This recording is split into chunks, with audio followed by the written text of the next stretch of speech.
In April this year, life changed completely for David Mkhontwana from South Rand, Johannesburg. As with Phume's stroke, it happened in the middle of the night. His wife recalls. Okay.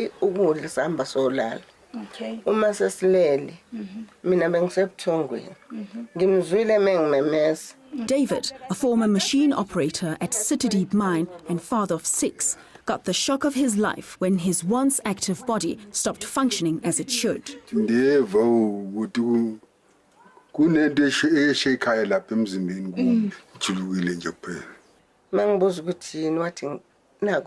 Stroke.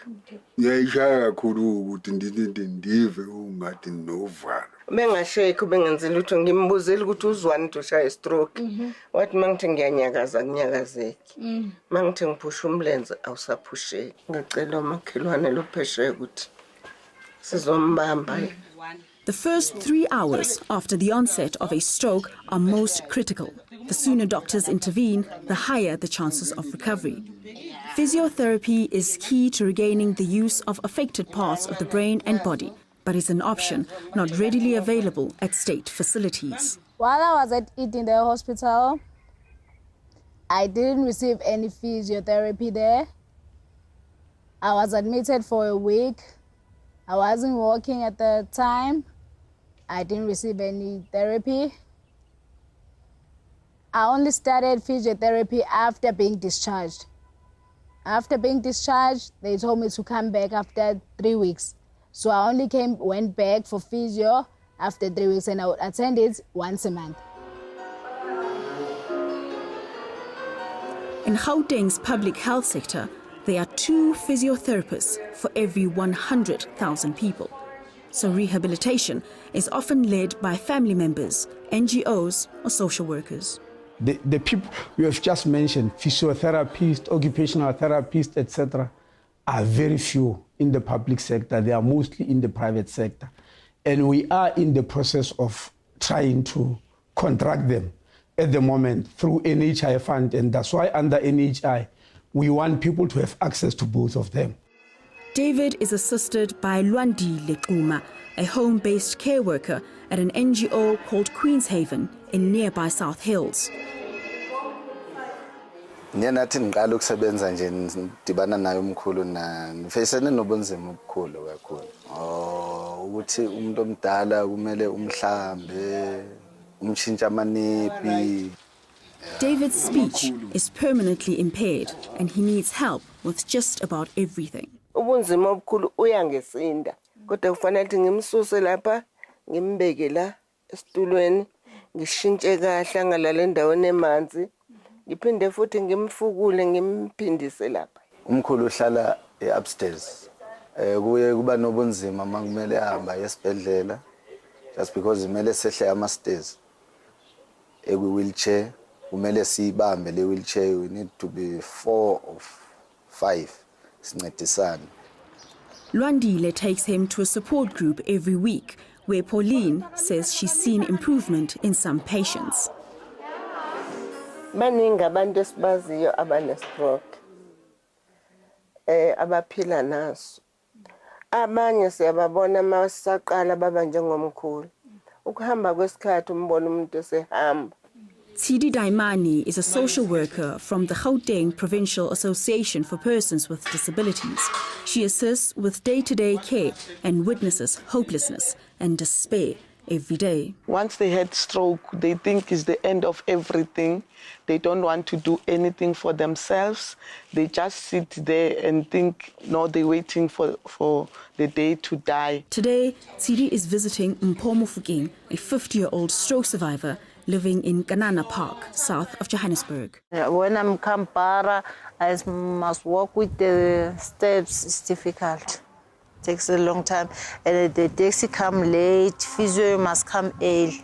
As an unemployed single mother of 4, her financial situation makes dealing with her disability even more challenging. Sometimes your appointment, I have no money. They must hire a transport, which costs a lot for them to go there for that physiotherapist. Tsidi says many stroke survivors are soft targets for criminals. In most cases, you find that our clients are victims of rape. For them, if you tell them to go and open the case, they said they're scared. Or they will tell you, yes, I will go and open the case, and they won't go. I feel unsafe. Ba kile ba nkenela ausi before ke kenya dibatla tse. Ba nkenela ka window ya kitchening. A ke re ke a tsoa motho ka tlung, a ke tsebe ke tlo etsa jwang, ke tsosa bana ba robetsa ba utlwe ke nna ke utlwang. George Scola was a fit and active 37-year-old when he had his stroke 10 years ago. On medical aid, he was able to access swift assistance. Yeah, I was fortunate enough that when I had the stroke, within an hour, I was in hospital, a private hospital. Luckily, I had medical aid. So I got the proper treatment for a stroke, the correct treatment. But still, the journey has been long and rough. The former MD of a property finance company, he had to move from Cape Town to Johannesburg to be closer to family support. The new apartment that we moved to was on the 2nd floor, and I couldn't deal with stairs. So that first day, I ended up going up the stairs on my bum, step by step, with one hand, pushing me up, sitting down, pushing me up, sitting me down. So that's when reality set in for me. The stroke didn't just impact his body, it broke his marriage. The why me, that's part of denial. Okay, the anger that comes with that, the bargaining, the depression, okay. I remember getting into arguments with my wife at the time because she was also going through them, okay, and what did we know about the stages of grief? Stroke survivors are challenged by simple things others take for granted. Some of them can't even turn themselves over. Some need to be washed, some need to be fed. The one day I had such a huge desire for steak. So I went out, I bought the steak and went home, cooked my steak, all lovely, juicy, thick, sat down at the table, and then I thought, now, how am I going to cut this? So I ended up eating it like a savage on my fork, like blood. I was loving it. But at the same time, I ended up crying because that's what I've become. This loss of independence is hard to bear. Bendi strong. Ngingumntu ongaba mhlambe ndi perfect. Dinamandla wami manje andiphelele manje. So what are the chances of recovery? Very, very low. And they do end up sitting in a couch and just fading away. George is on the World Stroke Organization Board of Directors and runs the Stroke Survivors Foundation, which assists patients and their families cope with the aftermath of having a stroke. Yes, I had the stroke, but the impact fell on my wife. And for her, it was something totally out of the blue. So how did she deal with it? Who was there to help her deal with it? So, yeah, the first time she came to hospital and her husband is now in a wheelchair, what goes through her mind emotionally?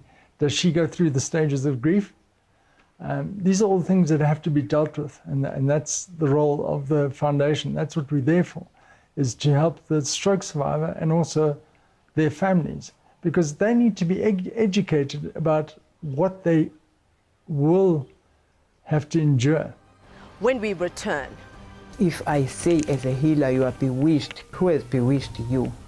Now you are suspecting everyone, making this person to be isolated.